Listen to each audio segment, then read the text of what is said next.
All right, camera rolling and 3, 2, 1, action. Yeah. Everyone, welcome to another episode of My Bike. Here with Scott in his garage, and we're going to talk about his machine today and all things motorcycles. So, thanks Scott for making some time. Yeah, for sure. To do this, and I'd love to know, how'd you get into motorcycles? What's your story with that? I just I don't know. I've always liked them, you know. I like cars and fast things and mechanically inclined, and just always wanted one but never could get it. My parents were pretty against it. I don't have like the cool biker uncle or dad or whatever. Like I'm the only guy who does this in my family. I rode my buddy's sport bike in 2008 and like just hooked me right after that. And then I think like a week later, I went and bought a Triumph Speed Triple for my first bike. Nice. Which was kind of gnarly. Dude, but those things are crazy. yeah, it was a ripper. But yeah, it kind of just snowballed from there. And I don't know, I had a bunch of sport bikes and stuff, and then I never really wanted Harleys because I always thought they were just like slow and clunky and crappy, which like they are. Yeah. I love them. Touché. I have a bunch of them, but they are not amazing. Yeah. Engineering wise or anything. Yeah. Yeah, I don't know. What was the first Harley you rode? Do you remember? First Harley I you had I bought a Sportster. I had an '06 Sportster. My buddy bought a Sportster before that, and that kind of like started it, because I know me and all my buddies had to get sporties, and we're buying all the lowbrow parts for him and bolt-on stuff, and yeah, just ever since then, I don't know. I would own another sport bike, but it's just I'm not super interested in it anymore. Yeah. Well, tell me about this bike. What bike is it? And So how'd you get it? Like, how'd you come across this? yeah, so this bike's a '93 FXR Lowrider. Um, it came up for sale locally, which is kind of rare around here, at least for FXRs. That's not super common. I don't know. I always say like nobody really has an FXR on accident, I don't think, in my experience. Because if you want a Harley, there's easier, more accessible ways to get into one. So if you have one of these, you're like into it usually, or you inherited it or something. So yeah, this guy popped up for sale locally, and it's, I'm gonna nerd out real quick. It's a super rare color. They only made it for 1 year. So this factory. Yeah, it's factory paint. They call it Wineberry Sun Glow. Okay. Yeah. I haven't ever seen this color before in a factory anyways. Yeah. So there's a guy named Nick Henzo who makes, he made like a book on FXRs. And he did a ton of research, and it's got all the paint codes for how many they built each year. And, yeah, it's one of whatever, 50 or 40 ever in that whole year. So it popped up for sale, and I just like had to jump on it. I left work in the middle of the day and borrowed the work pickup and went and got it. It was just, it was owned by some older dude. And he had it for a long time, and it was like a project with his son. He was redoing it. And then his son kind of didn't care about it anymore and got older. And so he had it kicking around, and he had another FXR also, and he just didn't ride this one. So yeah, I went. Was it pretty much as it is when you got it? So it was. 'Cause I noticed the frame and stuff. Yeah, so he did the frame in that like hammer tone finish, and he did like the transmission case, the inner primary. He did it like it was all the way stripped down at one point, and he did a really good job on it. And it's got some motor work done. It's got like Edelbrock heads, and it's kind of like it's an 80-inch motor, but it's popped up a little bit. Yeah. Whatever. He did that stuff. But other than that, it was stock, and it had forward controls and everything. Yeah, and since it was a lowrider, it was like really like, I mean, the forks had like this much travel. Oh yeah, it was low. Super slammed, and like just kind of dad mode, you know. Like 90s. Yeah, just like Yeah. the stock pullback bars in the forwards, and it had like some throw over saddlebags with all the studs and all that crap. So, yeah, I got it, and then pretty much immediately. Like, it was a running, riding bike, but I took it apart like immediately. Of course. Yeah, I mean, got to. Those are the rules. Yeah. Um, I put on the mid controls. I had this pipe, this HPI pipe hanging around. I bought it a couple years ago, kind of not knowing what I was going to do with it. I just knew that I wanted one because they're cool. I had Johnny, my buddy Johnny, locally polished it up for me. It looks good. And then what else? It's got such a sweet, like, it's almost like a bronze. Yeah, it turned color finish to it. It looked chrome when I put it on this earlier this year. And then, yeah, just riding it this year, kind of like got gold a little bit, which is pretty sick, I think. Yeah, looks great. And then, what else? I made it a lot taller. Yeah. I'm a pretty tall guy, so I don't know. I don't want to scrape everything all the time. So, yeah, I think it's probably... These like 14? Yeah, 14 or 13 and a half, but then they got the little lift blocks in the back there that give it like 1.25 inches. The front's probably 4 or 5 overstock. I did the bars, I did the speedo bracket and everything. All your cool guy shit. It's got the louvered side covers, the cut rate fender struts, you know, blah blah blah. But yeah, I just wanted to take it, you know, because it was really nice when I got it. He did a really good job on it. I just wanted to kind of put your own spin. Yeah, make it more functional. Yeah. For me, at least. Yeah. Yeah. Did you do any trips on it this year? Yeah, I did. I rode to the West Coast FXR Jam. That's down in Gardnerville, Nevada. Okay. It's like 470 something miles. So yeah, I jammed that in one day and got there and rode around with all those guys. It's a super good time. It's my 3rd time going, and it's something I try to do every year now. Yeah. It's awesome. Is there quite a bit of riders that come out for that? Yeah, that one's pretty big. I think this last one we had, there was 110 bikes. Oh, wow. So people say it's like the biggest gathering of FXRs since the factory. Really? Yeah. They do an East Coast FXR Jam too. It gets pretty big, but it's 50 or 60 or something, I think. And then I rode this thing to Canada they had a first annual Northern FXR Jam.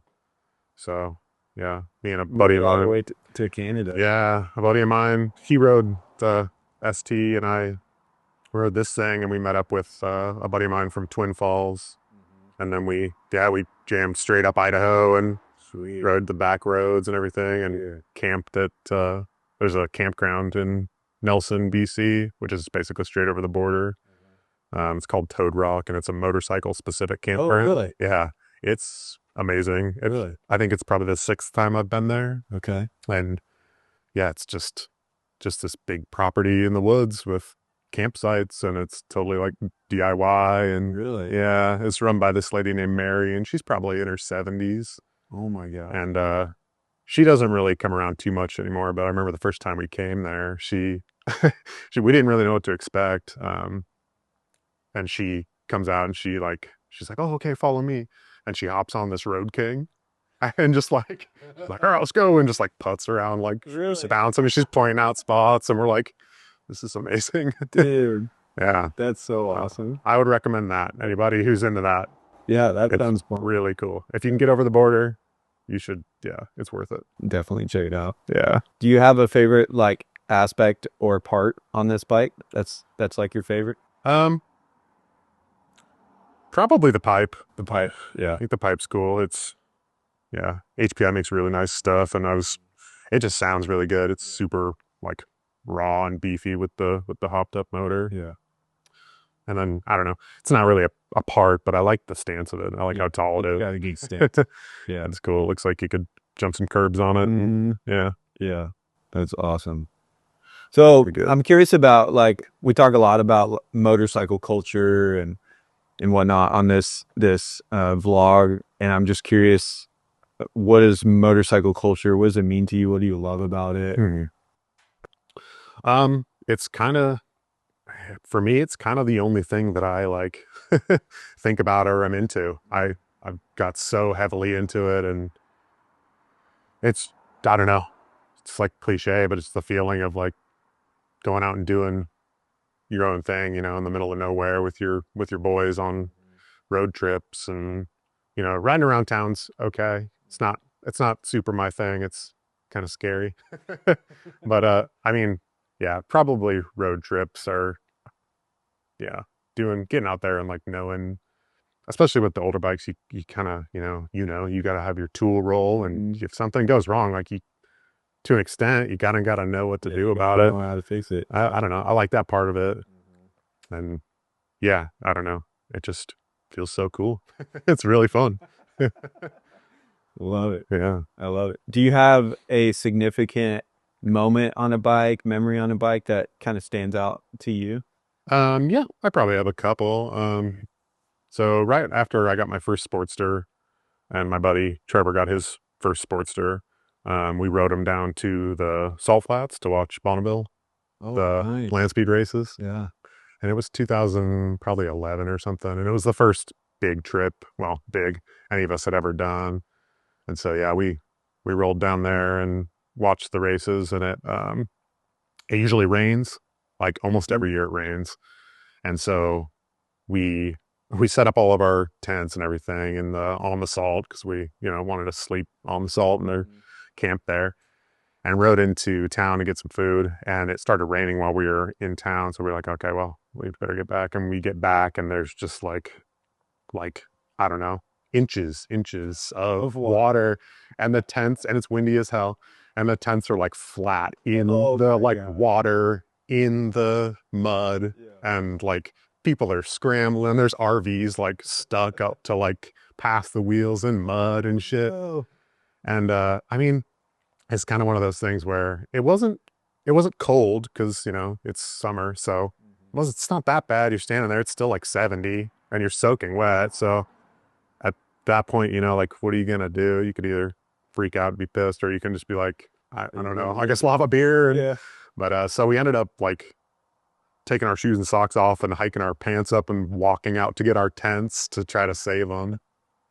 And I remember on the way back, there was a guy who he had fallen asleep in his tent, and then all this shit happened, and his bike fell over on him in the tent. No way. Yeah, and he had some big, like, I don't know what it was, Suzuki Cruiser or whatever, like with the huge back tire and just like a big bike.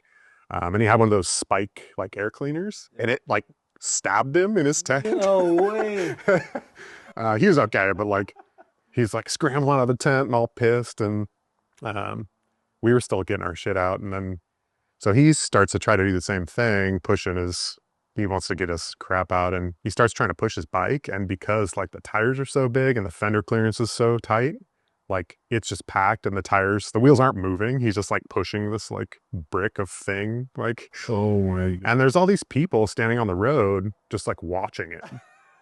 And nobody's helping. Yeah, and Trevor and I were like, that is shitty. Like, this poor dude, this bike's huge. It probably weighs like 1,000 pounds with all the mud. Yeah. And so we go out there and we're helping him push it up. And then it turns out he's a local guy that we didn't know. Oh, so yeah, that was kind of, that's cool. Yeah, it was goofy. That sounds so chaotic. Yeah. We went to Bonneville Salt Flats too, and I think it was like 2020, and same thing, that it got rain came in and it killed everything every year. And it was, the water was like, this deep. So, yeah. It looked beautiful though. I mean, yeah. it was just like glass, you know, the reflection of it's crazy out there. It's like a different planet. It's pretty wild. Mm-hmm.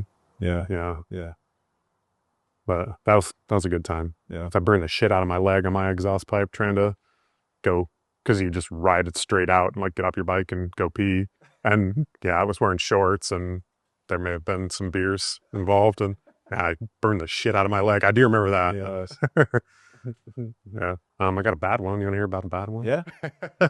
I mean, I won't get too heavy on it, but so I lost a friend of mine a couple years ago. Oh, really? Yeah, we were riding to Idaho Falls, and he was on a Sportster, and I was riding my friend's Ducati Supermoto, because none of my bikes ran.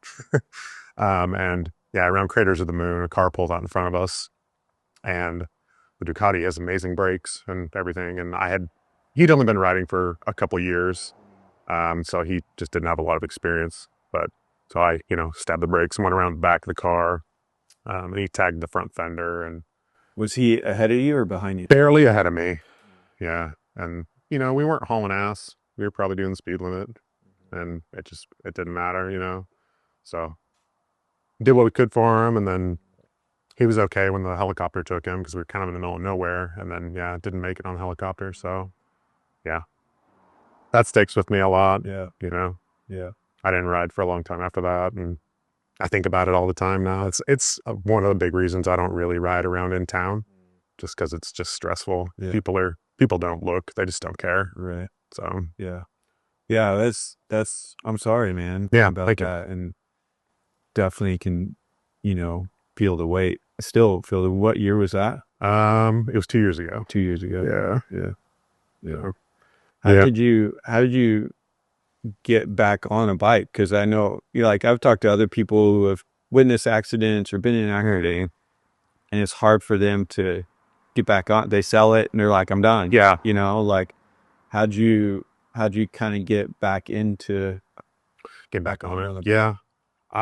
It just took time, honestly. I don't know. I was thinking that, like, I could sell all this shit and, like, you know, buy the Porsche of my dreams or whatever. But then I just can't.